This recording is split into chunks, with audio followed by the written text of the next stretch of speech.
សួស្តីខ្ញុំបាទលឹមឆុងជួបបងប្អូនម្ដងទៀតហើយចឹងថ្ងៃនេះខ្ញុំមានប្រធានបទមួយទាក់ទងទៅនឹងការរៀបចំនិងការប្រើប្រាស់ប្រព័ន្ធព្រោះទាក់ទងទៅនឹងចំណុចនឹងដែរកាលពីព្រឹកមិញ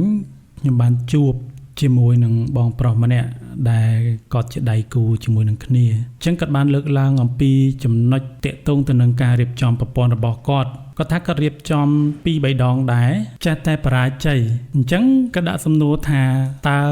មានកត្តាអ្វីខ្លះដែលពាក់ព័ន្ធទៅនឹងការបរាជ័យហ្នឹងបាទបើសិនជាយើងក្រឡេកមកមើលអ្វីដែលតាក់ទងទៅនឹងការដំឡើងនិងការរៀបចំហ្នឹងយើងអាចសង្កេតឃើញពីកត្តាសំខាន់មួយចំនួនដែលពាក់ព័ន្ធទៅនឹងការរៀបចំថាតើការបរាជ័យហ្នឹងដោយសារមូលហេតុអ្វីព្រោះថាតាមពិតចំណុចនេះយើងគ្រាន់តែជាអ្នកសង្កេតនិងតាមដានប៉ុណ្ណោះថាឲ្យចំជាបញ្ហាតែម្ដងតលតែយើងជាអ្នករៀបចំជាក់ស្ដែងអូខេតោះថ្ងៃនេះខ្ញុំមាន3ចំណុចដែលលើកយកមកបង្ហាញទី1កត្តាធនធានមនុស្សចំណុចនេះមានសារៈសំខាន់ខ្លាំងថាតើយើងមានធនធានមនុស្សគ្រប់គ្រាន់ក្នុងការប្រើប្រាស់និងផ្ដល់ព័ត៌មានទៅឲ្យអ្នកផ្គត់ផ្គង់ក្នុងការរៀបចំឬអត់ព្រោះថាប្រព័ន្ធអាចដំណើរការទៅបានលុះត្រាតែមានព័ត៌មានគ្រប់គ្រាន់យើងអាចចែកជា2ទី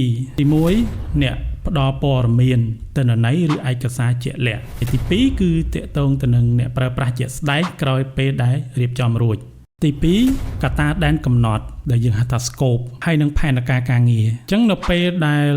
scope ការងារពុំបានកំណត់ច្បាស់លាស់រវាងភាគីទាំងសងខាងនោះផែនការរៀបចំរបស់អ្នកផ្គត់ផ្គង់ដែលបានកំណត់នឹងមានការប្រែប្រួលឡើងចុះហើយវាក៏ជាឥទ្ធិពលទៅលើពេលវេលានៃការរៀបចំផងដែរឧទាហរណ៍បើផែនការធ្វើតែ5ទេដល់ពេលជាក់ស្ដែងធ្វើដល់ទៅ10អញ្ចឹងការពិភាក្សានិងការកែតម្រូវត្រូវតែកើតឡើងហើយបើប្រែប្រួលតិចនោះមិនអីទេតែបើប្រែប្រួលច្រើនគឺចំណាយពេលវេលាក៏ច្រើននោះលទ្ធភាពបរាជ័យកាន់តែច្រើនដូចគ្នាទី3កត្តាមុខងាររបស់ប្រព័ន្ធចំណុចនេះទាក់ទងទៅនឹងសមត្ថភាពរបស់ប្រព័ន្ធឬក៏ system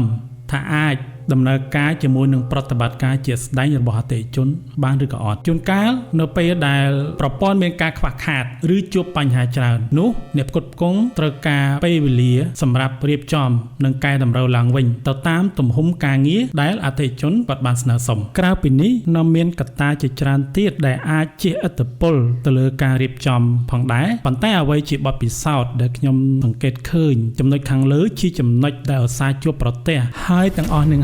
អាចជាមូលហេតុសំខាន់ដែលធ្វើឲ្យបរាជ័យនៅក្នុងការរៀបចំដំឡើងនិងប្រើប្រាស់នេះគ្រាន់តែជាការចែករំលែកបទពិសោធន៍ប៉ុណ្ណោះថាតើហេតុអ្វីបានជាការរៀបចំនិងការប្រើប្រាស់ system ចេះតែបរាជ័យតែអ្វីជាក់ស្ដែងគឺផ្អែកទៅលើលទ្ធភាពនីតិវិធីការងាររវាងអតិថិជននិងអ្នកផ្គត់ផ្គង់ជាក់ស្ដែងដែលពួកគាត់ធ្វើការជាមួយគ្នាបាទសូមអរគុណ